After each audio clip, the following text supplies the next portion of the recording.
So maybe we shouldn't have used that much hand sanitizer in our alcohol video.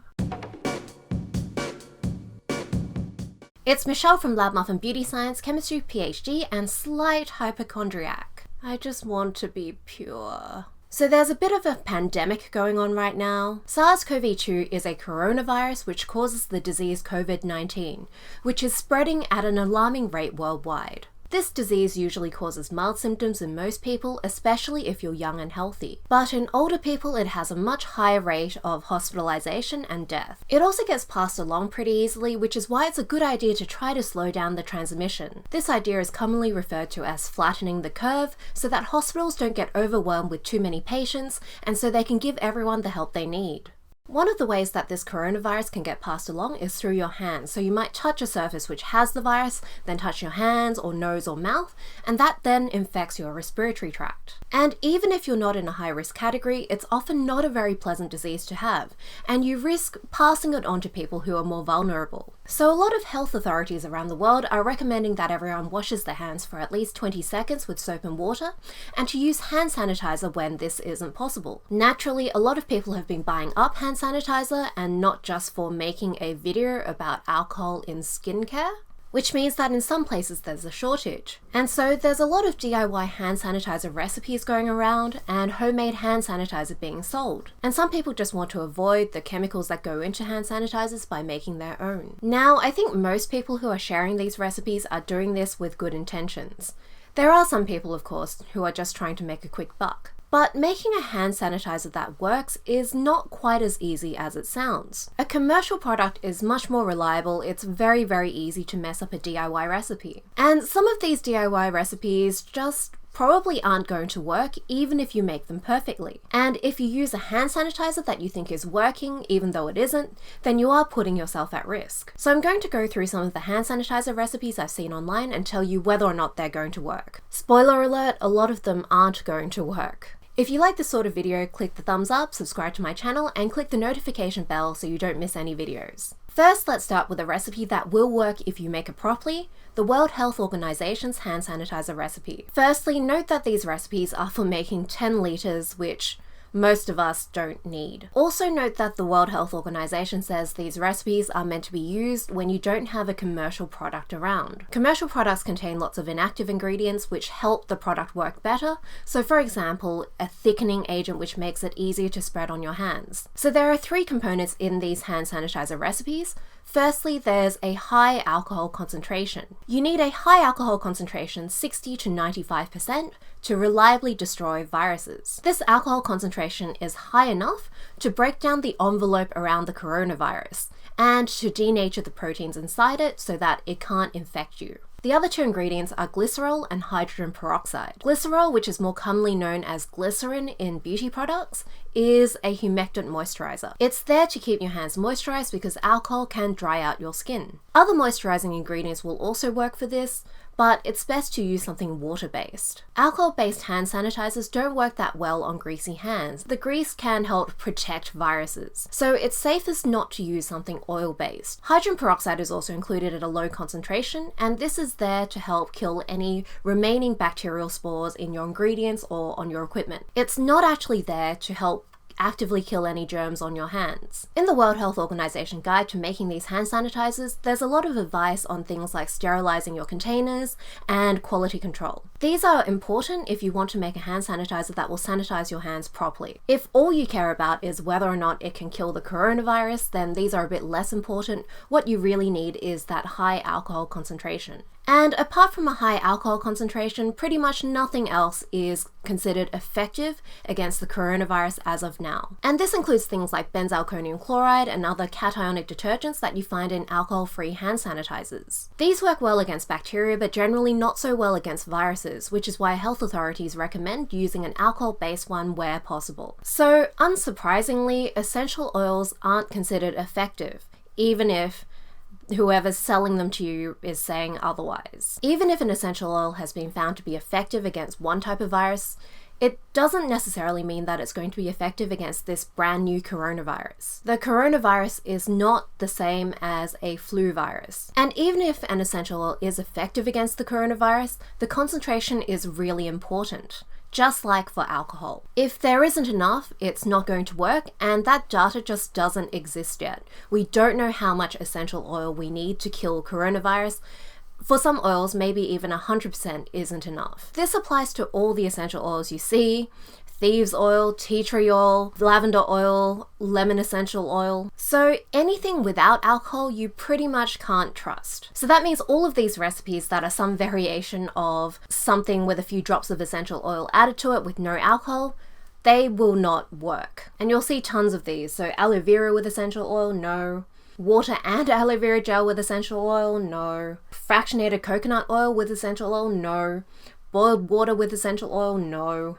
So a lot of these recipes use something called doTERRA's On Guard, and interestingly, they do have an On Guard sanitizing mist. And the reason it works and that they can sell it as a sanitizing mist is because it contains a ton of alcohol in addition to the essential oils. It's the alcohol that lets them make this claim, not the essential oils. I think one of the hardest things to work out when it comes to a DIY hand sanitizer recipe is the final concentration of alcohol. When you hear that health authorities recommend at least 60% alcohol, they mean 60% alcohol in the final hand sanitizer. This doesn't mean that you can use anything with 60% alcohol and toss it into a recipe and it will work. If you put a drop of 60% alcohol into a giant tub of aloe vera, that is not going to work. So 60% is 3 parts in 5, which is pretty close to 2 parts to 1. So if you're using 95 or 99% alcohol and you're using 2 parts to 1, then chances are you are above 60%. You're pretty close to 2/3, which is 67%. So for example, this common recipe that I've been seeing around will actually give you a high enough concentration of alcohol. But if you mix in a lower concentration of alcohol, then your final concentration in the recipe will be lower. So here's a table showing you what happens when you use a less concentrated alcohol product to make this recipe. You can see the lowest you can use is 90%. I'd recommend using a higher concentration or adding a bit more alcohol because some of the alcohol will evaporate during the process and during storage and after you start using it. I've calculated the minimum milliliters you need per 100 milliliters of final hand sanitizer that you need for a lot of common concentrations of alcohol products. And these will give you the minimum 60% alcohol at the end. So you can see that even with 100% alcohol, you're going to need at least 3 parts in 5. With the common 2 parts to 1 recipe, you need at least 90% alcohol. And if your only source of alcohol in a hand sanitizer recipe is less than 60% alcohol,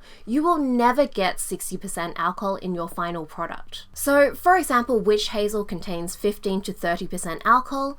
This will never give you more than 60%. So all of these recipes which have witch hazel as the only alcohol containing component, these will not protect you. And these ones even use alcohol-free witch hazel, which obviously is not going to work. This one has a tablespoon of pure witch hazel.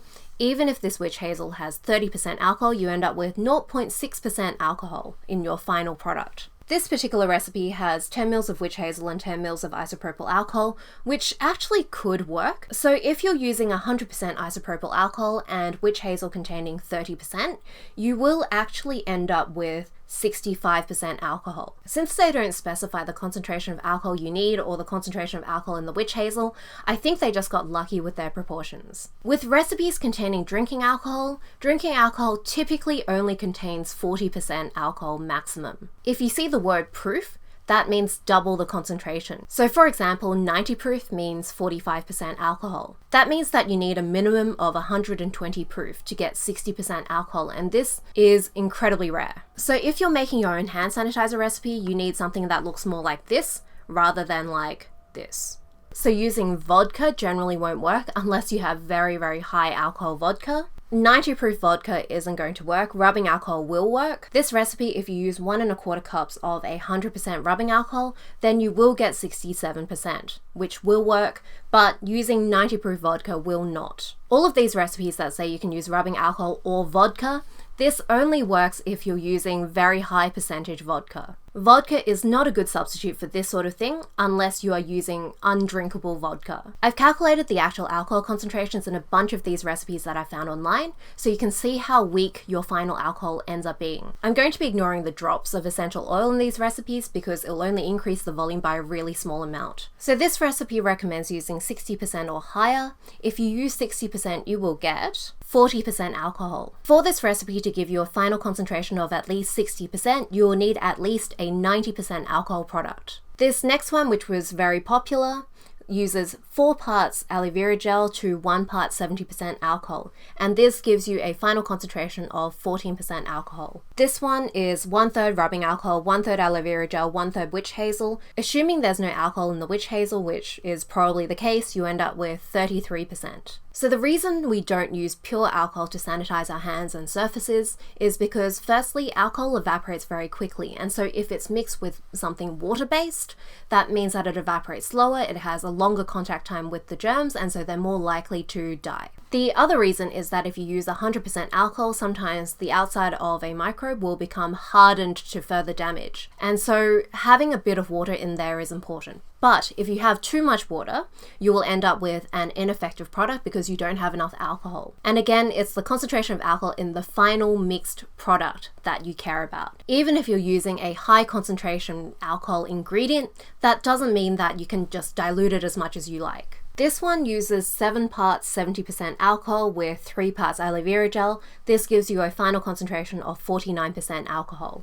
1/3 of a cup of isopropyl alcohol with a 1/4 cup of moisturizing ingredient. This one gives you 57% as your final concentration. This one uses 1 tablespoon of alcohol with a minimum of 60% in 8 ounces of pure aloe vera gel. If you use 100% alcohol, you end up with about 6% alcohol in your final product. So with these recipes, even if you have pure alcohol, you need at least 60% of your recipe, most of your recipe, to be that alcohol. So the recipe you're using is vital to giving you that high concentration that you need to kill coronavirus. This next one uses 1 cup aloe vera gel to 2/3 of a cup of rubbing alcohol of 70% or higher. With 100% rubbing alcohol, you end up with a final concentration of 40%.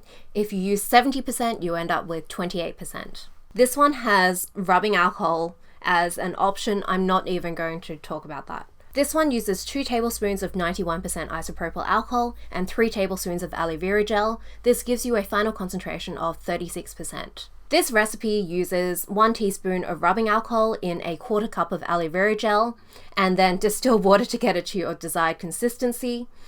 With 100% rubbing alcohol, the maximum you can get with this is 5% alcohol. And alcohol is not optional in a hand sanitizer. No. I've made an alcohol concentration calculator where you can put in the percentage of alcohol you're using, the recipe you're using, and it will calculate the final alcohol concentration for you. I've put the link in the description of this video. This recipe is interesting because it actually uses diluted soap. So the reason soap is recommended for dealing with coronavirus is because the soap molecules can dissolve the envelope around the virus, much like how alcohol does. The other reason soap works so well is that you don't have to worry about whether or not your hands are too greasy and that grease is protecting the microbes. Soap will just get rid of the whole blob of grease with the microbes inside it. Leaving soap on your hands is also not a great idea. There are quite a lot of studies that have found that using soap and water to wash your hands is more damaging to your skin than using an alcohol-based hand rub, and Stephen and I went through a lot of these studies in our video on alcohol and skincare. So using soap in a hand sanitizer recipe where you're not going to rinse your hands afterwards is probably going to lead to a lot of irritation, so I wouldn't recommend this. So a couple of extra tips for using hand sanitizers effectively. Using a tiny blob of hand sanitizer usually isn't that effective. You need to have enough to coat your hands entirely, and it should stay wet for about 20 seconds. So that's another advantage of using a commercial product. Usually it has a dispensing mechanism and it tells you exactly how much you need. So for example, this is 1 to 2 pumps. You should allow your hands to air dry after you've applied the hand sanitizer and not wash it off, because again, that alcohol needs to have a long enough contact time with the viruses and bacteria to kill them. So I hope this was a useful video for you all. I know that it can be quite scary because we're in a situation where we don't have that much information, but there's a saying that goes, just because science doesn't have all the answers doesn't mean you can fill in all the gaps with whatever crap you have. That is paraphrased. Make sure you check health authorities for the best advice on how to protect yourself and your loved ones. If you like this video, click the thumbs up, you can subscribe and also click the notification bell. Leave me a comment letting me know what you want me to talk about next. You can also follow me on Instagram at LabMuffinBeautyScience and check out my blog for lots and lots of nerding out about beauty. I will see you next time, where I'll probably be talking about how to make your own toilet paper.